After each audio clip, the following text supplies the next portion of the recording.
All right. It looks like one person has joined me. Katrina? Can you hear me, Katrina? Yes, sir. Yes, sir. I'm here. So, I'm Walter Barta. Nice to meet you. Nice to meet you too. And we do have. You're not the only one who signed up, but um, we won't wait too long for the others to join us. We'll wait a second, and if they join late, we'll just incorporate them into the conversation. Uh, so Okay. I should first say that I think I made a mistake with the scheduling slightly. So I had meant for the scheduling of the syllabus to be consistent with the scheduling of the sign up sheet. So I had meant to do the ethic of prima facie duties this week, but I realized that I put natural law theory for this session instead. So I assume that you came prepared to talk about natural law theory. So that's what we'll talk about. But I just want to make sure. Is that true?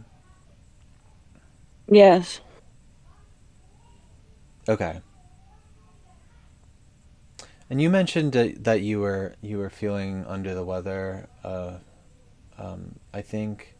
Are you up for a, a conversation, or would you like to postpone it anyway? No, I'll be fine. Okay. Um. Okay. It's just because I just don't have a lot of, free time. I'm either working or sleeping. So, Sure. Yeah. I mean, if and you're here now, so we might as well knock this out.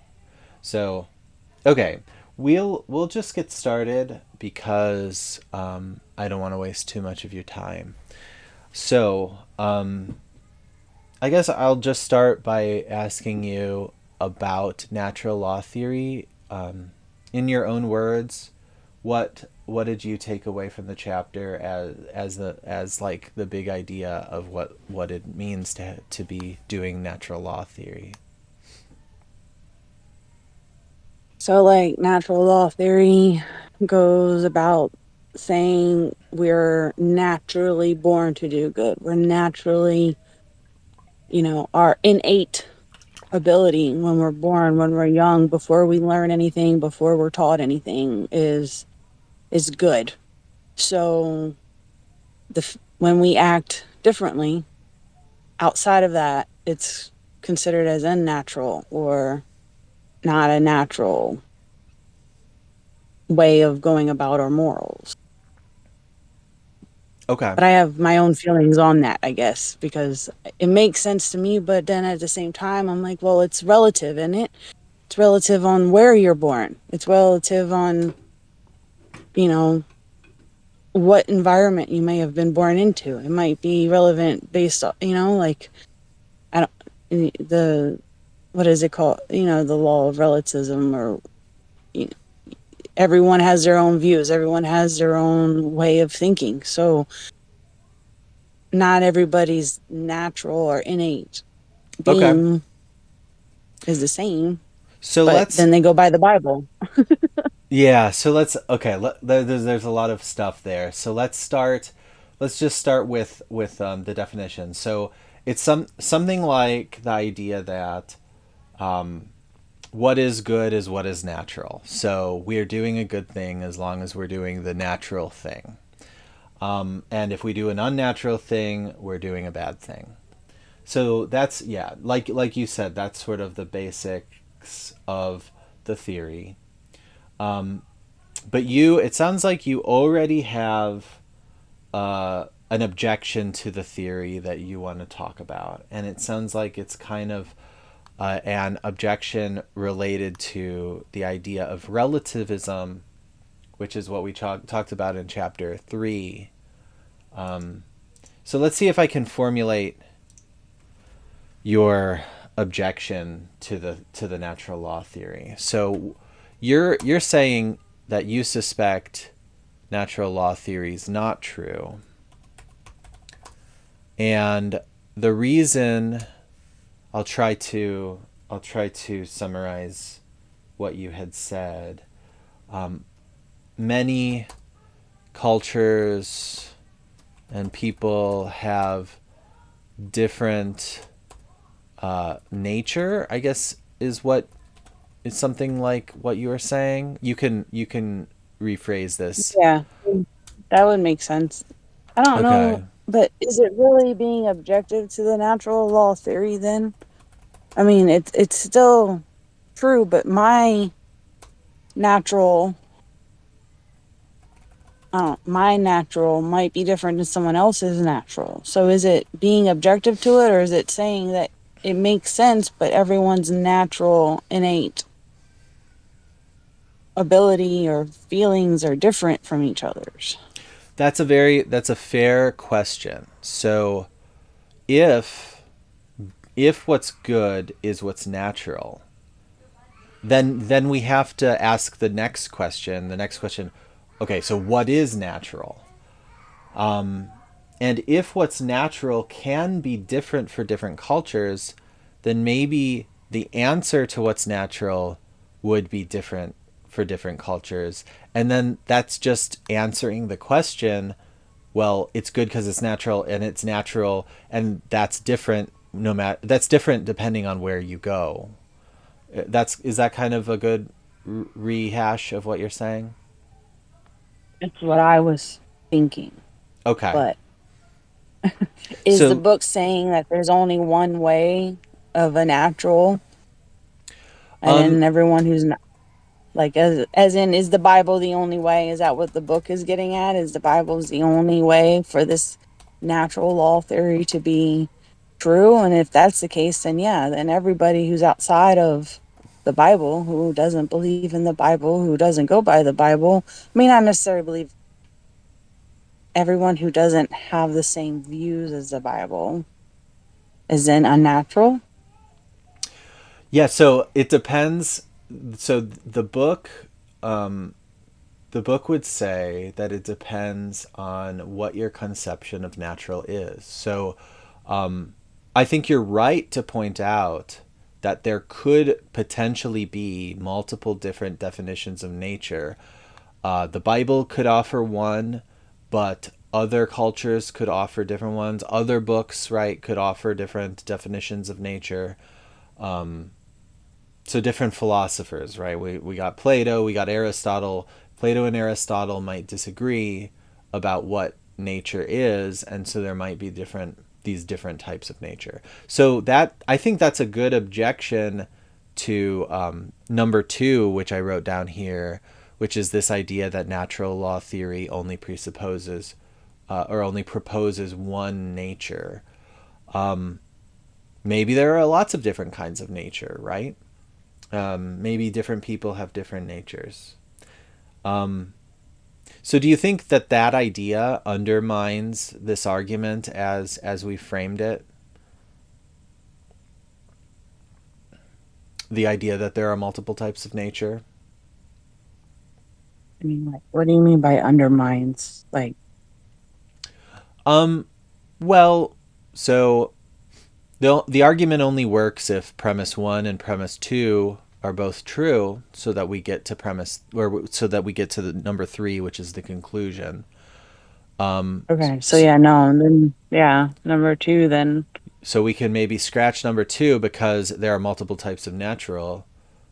So then we give up this argument maybe. like, I just, if we're going by what the book says, right, then there is only one nature, Well, right? I I don't.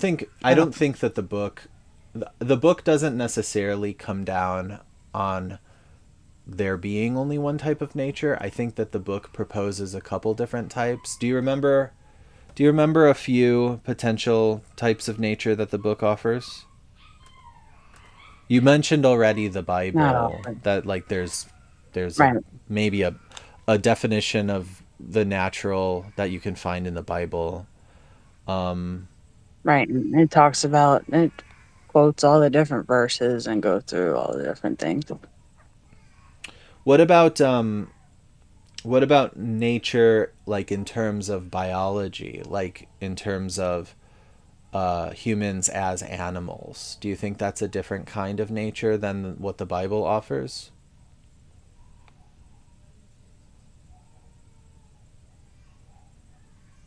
I guess well science has always been contradictive to the Bible, right? Science doesn't go by that we were created by a being and put on this earth as a human. It goes by that we started off as an animal that evolved. So I guess that's two different views of natural. And then they argue about, well, then what makes us different in the fact that we can depict what is good and bad and what is right and wrong versus a dog, like, or versus, I don't know, some other animal. What did they had different animals on there where they said, like, we wouldn't expect an animal to be able to determine what is right and wrong when things go bad, but we hold us accountable even though we're considered an animal. We hold ourselves accountable if we do right or wrong, and we get punished. Okay, so would that be would that be in favor of a natural law theory, or consistent with a natural law theory, or against a natural law theory? What do you think?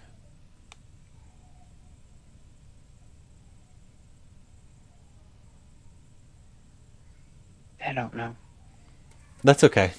because Um, I we're just trying to I don't know. brainstorm, so we don't have to know.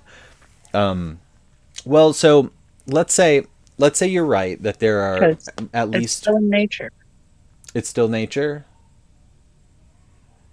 right? I mean, it's still two different types of nature to the book, right? You have the nature of, like I said, being born, knowing what's right and wrong, and then the Bible, and then you have nature as in we came from nature, so therefore we develop what's right. I don't know. No, I think you're onto something. So there's these two different ideas of nature, and that's one of the things that might might be a challenge to the natural law theory, is that you would have to decide which type of nature you're talking about, right? So maybe you're following this one kind of nature, but we can call it the Bible's nature. Or maybe you're following this Darwin nature, this evolutionary nature, but maybe you're not following both of them at the same time. So you sort of have to you have to make a stance about which nature we're talking about when we're talking about the theory. So Yeah. there could be two types of theories. So what do you think that there's any good argument in favor of adopting the natural law theory? Well, you can choose either kind. Is there any reason to choose one or the other, or to choose maybe a totally different kind of natural law theory? What do you think? I do favor the you're born good just because whatever good that is, you're born good. I favor that because I feel like you have not had the chance to go through life and experience anything to change your view or perception of what is good. So I feel like when you first come out, everything's great. Everything's wonderful. You're happy, you're being fed, you you don't have any worries in the world. You have someone taking care of you. But then how you get taken care of, how you get brought up, changes what you might think is good and bad, you know? So I feel like that makes sense to me is you were born natural. And then once stuff gets changed from what it was when you were born, I guess, I don't know. Makes sense, but doesn't make sense. Because then you also get taught other things that are good when you grow up that you haven't had a chance to experience when you're a baby. Okay. Like, So I'm typing this out. So you're saying, however, you're also taught good things. you are taught good things when you grow up, So we've got this like how to idea, share. like how to share. Sure. Yeah. I babies don't automatically share in my experience. Um, Right. They they want to keep everything. they want to So, keep it for the, yeah, for themselves. Um, So, but you're saying there that a baby might be born with a certain kind of, you could call it naturalness, or like it's almost like a purity kind of thing where they haven't been corrupted yet, or something like that. yeah. And that sort of childlikeness is maybe the good nature that we're talking about, that or that we should be talking about when we're talking about natural law theory, something like that. That's what I got out when I was reading. So something like an innate baby nature is the good, or something like that. Yeah. Do you think that, so we already mentioned this idea that we get taught certain things, like taught how to share. Do you think that that undermines the argument, because the baby doesn't know all these things that we teach it, or do you think the argument can survive that objection? Any thoughts on that? Like, I think it's easier to teach a child the good, right, while they're young than to try to teach a grown adult the good after ex- they've gone through life so far. I don't know how to explain that. Well, Like a baby's yeah. brain is more receptive to learning what is good Okay. and what is wrong So versus if you, I don't know, if they grow up and then no one ever took the time to teach them, it's harder to now change someone's point of view when they're an adult. okay. I don't know. I guess then it goes back to natural is based off where you're born or what environment you're living in or Okay. what religion you live under. Mhm. Well, so that, I think, that is uh relativism, like social relativism, right? That which we talked about in a previous chapter. I do think that natural law theory doesn't want to collapse into a relativism. They're trying I think it's trying to distinguish itself from relativism, because it's trying to sort of say, that there is this thing which is nature, which we can define outside of society, if that makes sense. So Yeah. society defines all these things that are relative to society, like languages and like fashion. Those types of things are relative to societies.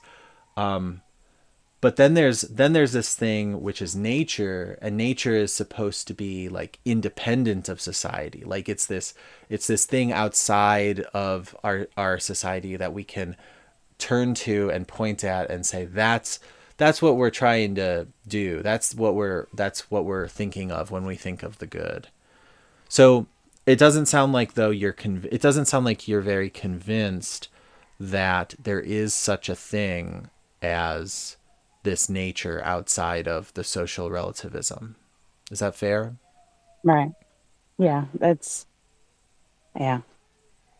Like I have it some of it does make sense, but it doesn't all make sense. Like I feel like good and evil is learned over time. Good and evil is developed. It's not something that you are initially just born with and you know the answer to. And that's my argument is, a child. A child doesn't want to share when they're starting off in the world. They want everything for themselves. A child will steal from another kid if you don't teach them that stealing is bad. Um, a child might hit another kid and laugh at it, but until you teach them like that's not the right thing to do, then they don't know that. So, Yeah. So I guess one more question I might ask is how would you decide which good things to teach a child? Like which of the things are good? Would you then just would you decide just based on what society says is good, so pure relativism, or would you decide based on some other thing that you think is good? it in today's world, I don't think it's society based because everyone's different. You have Okay. so many different views from all over the place. Like, can you really say that if you're on social media and they're like, oh, this is good, that it's really good? Or if the news says this is bad, is it really bad?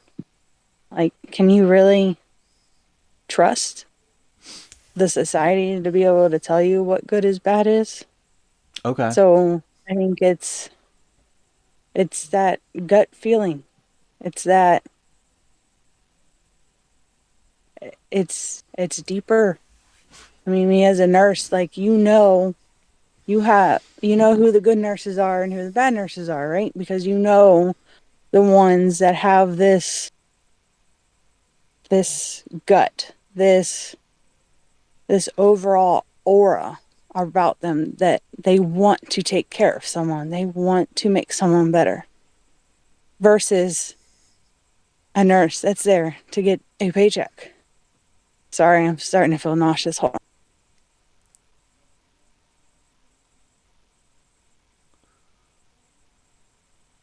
Are you doing okay?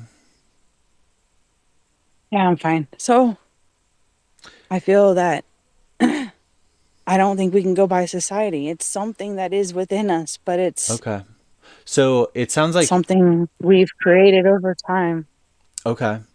So that you're saying it sounds like you're suspicious of natural law theory, but also you're suspicious of a social relativism because we can't trust society either.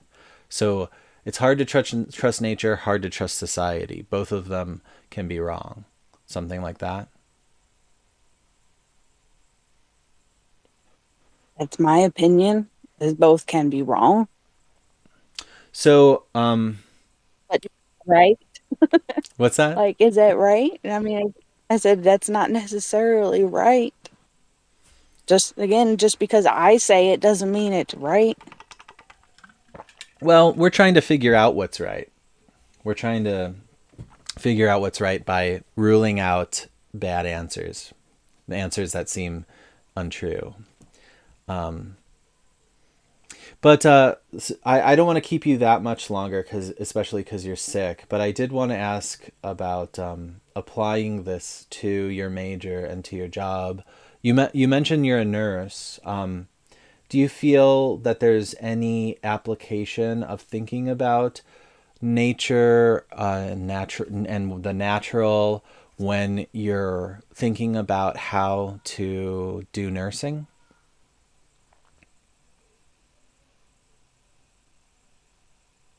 I'm sure all the time. I can't think of an example. I mean, if you can come up with an example, I can explain it. But, Okay. we give meds to make patients better, right? But is it our is it our perception of what is better, or is it the patient's perception of what is better? So, are we actually making them better if they don't want to? For instance, some religions don't want blood, right? But blood is how our body, our natural body, filters anything, sickness, wellness. It's how our body functions is off of blood. So if we have a patient whose hemoglobin drops to 6 and their religion tells them they can't have blood, we can't give it to them. So like, is that natural or not? That might be good for them because they're going towards their religion. That's natural for them, as in good, because that's what they think they need to do. But to me, I'm like, but I need to fix you. I need to give Yeah. you blood to make your body better. Well, that's a good example. So that's a good example of something like social relativism coming in direct conflict with the doctor's orders, right? Because it. So I think it's true that there are natural facts about humans biology, right? Our anatomy works a certain way, and so there are rules, there are medically proven rules that we can follow that can fix people's bodies, right? So like you mentioned, blood. So we naturally pump blood and we need blood to survive. So if we're going to survive, we have to get blood. That's like human nature, that we need blood to survive, right? So you're in a sense following what is natural about humans anatomy when you're giving these kinds of medical prescriptions, right? Right. And it sounds like relativism gets in the way of that sometimes. That these other cultures they have these other opinions about blood, but actually they're medically speaking they're wrong about blood, right? That in fact the human body works a certain way, and there is a certain way to fix somebody, to heal somebody, and a certain way that doesn't work. Some things work, some things don't, and it's natural in that sense, in the sense that we are biological creatures with an anatomy. Yeah, yeah. It's a good Yeah. example of that conflict. It sounds like you're a little you kind of want to give them blood though, right? As a nurse, you want to heal them, and you're I mean, in as favor. a nurse, you want to heal them, Yeah, but you can't. they don't let you per the No. rules. You can't. Yeah. If their religion doesn't, yep. If, What if yep. If their religion does not allow them to have blood, we cannot give them blood. That's interesting. What if I'm The trying to same with imagine a case. Yeah. like DNR, DNI are do not resuscitates, do not intubate patients. So usually that's our older patients.